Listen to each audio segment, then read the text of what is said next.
सुरुवात व सूर्य मावळल्यानंतर काम बंद करणारा नेता गेला। अजितदादांच्या जाण्याने महाराष्ट्राच्या राजकारणातील एक लोकनेता गेला। महाराष्ट्राच्या राजकारणातील रुबाब गेला। बेट्या म्हणून आव्हान देणारा ग्रामीण बाज गेला। महाराष्ट्रातील राजकारणाचा रांगडेपणा गेला। राज्याच्या राजकारणातील बेधडकपणा गेला। राज्याच्या राजकारणातील वेग आणि आवाका गेला। महाराष्ट्रातील राजकारणाचा जिवंतपणा गेला। सगळ्यात महत्त्वाचे राज्याच्या राजकारणातील मिश्किलपणा गेला।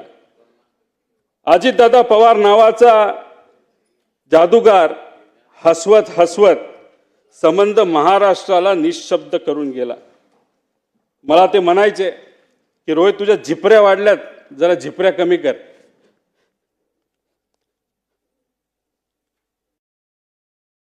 त्या दिवशी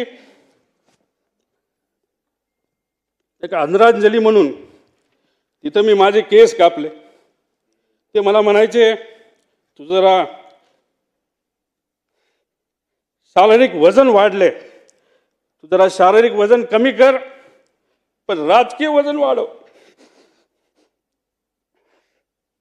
मी नुसतं म्हणायचो हो करतो, पण मी त्यांना शब्द देतो की माझी हेअरस्टाईल मी अशीच ठेवेल, शारीरिक वजन कमी करेल, राजकीय वाढवेल, पण एक गोष्ट मात्र खरी, ते मला म्हणायचे वरचं बटन वरपर्यंत लावत जा, पण काकांना एक सांगायचं 40-50 वर्षानंतर मी तेव्हा तुम्हाला भेटेल तोपर्यंत मी बटन असंच उघडे ठेवणार, त्यावेळेस मात्र तुम्हाला भेटल्यानंतर हे बटन मी त्या ठिकाणी लावेल, कारण शेवटी हे बटन असं ठेवल्यानंतर तुमची आठवण त्या ठिकाणी मला नक्कीच त्या ठिकाणी येईल।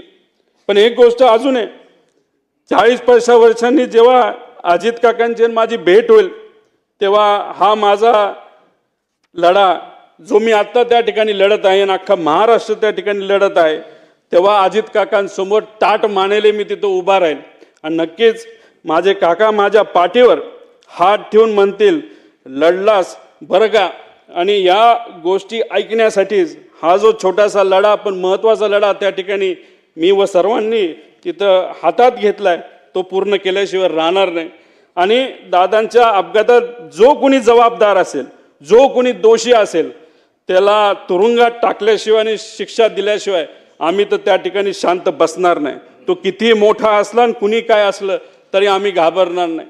त्याच्याच बरोबर मला काकींना या ठिकाणी सांगायचं, काकी तुमच्या राजकीय पुढच्या प्रवासामध्ये या छोट्या कार्यकर्त्यांचं तुमच्या या पुतण्याचं जिथं कुठं तुम्हाला मदत लागेल ती मदत करण्यासाठी मी सदैव त्या ठिकाणी तयार असेल। एवढंच या ठिकाणी सांगतो, जेवढं बोलेल तेवढं कमी आहे, पण आमच्या या काकांच्या विचारावर काकांच्या स्टाईलनी मी नक्कीच येणाऱ्या काळामध्ये लोकांच्या हितासाठी, महाराष्ट्राच्या हितासाठी त्या ठिकाणी काम करत राहील। धन्यवाद। रामकृष्ण।